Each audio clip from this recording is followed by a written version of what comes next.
میں اپنی بات ختم کیے دیتا ہوں۔ اللہ رب العزت والجلال نے اپنی مخلوقات میں سب سے زیادہ شرف اور عظمت عطا فرما کر ہمیں اور آپ کو اس دنیا کے اندر بھیجا۔ دنیا کی یہ چند روزہ زندگی باری تعالی نے آخرت کی ہمیشہ ہمیش کی زندگی کو کامیابی سے ہمکنار کرنے کے لیے مرحمت فرمائی۔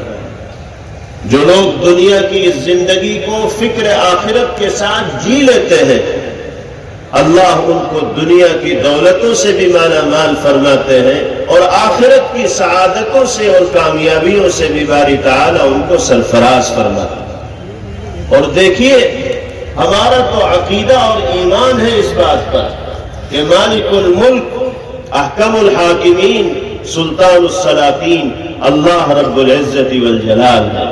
سب کچھ انہی کے قبضے قدرت میں ہے۔ ان کی مرضی کے بغیر درخت کا کوئی پتا حرکت نہیں کر سکتا، کوئی ذرہ ادھر سے ادھر نہیں ہو سکتا۔ نظام عالم باری تعالی کے اشاروں کے مطابق اور فرامین اور ہدایات کے مطابق چلتا ہے۔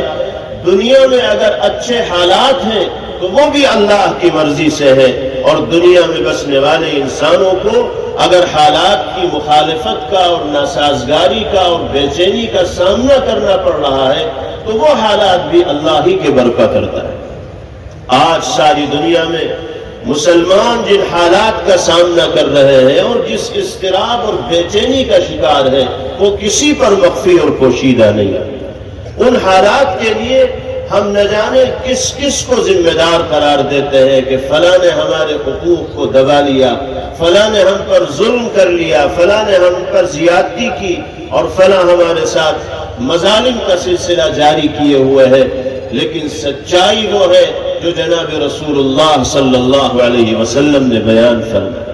پیغمبر علیہ السلام نے کچھ برائیوں اور خرابیوں کا ذکر فرمایا اور ارشاد فرمایا کہ جب انسانی سماج میں وہ برائیاں دکھائی دینے لگیں گی تو پھر اللہ کا غصہ، اللہ کی گرفت اور اللہ کا عذاب انسانوں کے اوپر نازل ہو کر رہے۔ پھر بے چینی اور پریشانی انسانوں کا مقدر بنے گی۔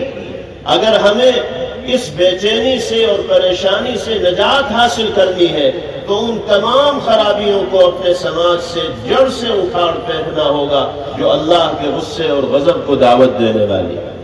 وہ کیا خرابیاں؟ نبی پاک علیہ السلام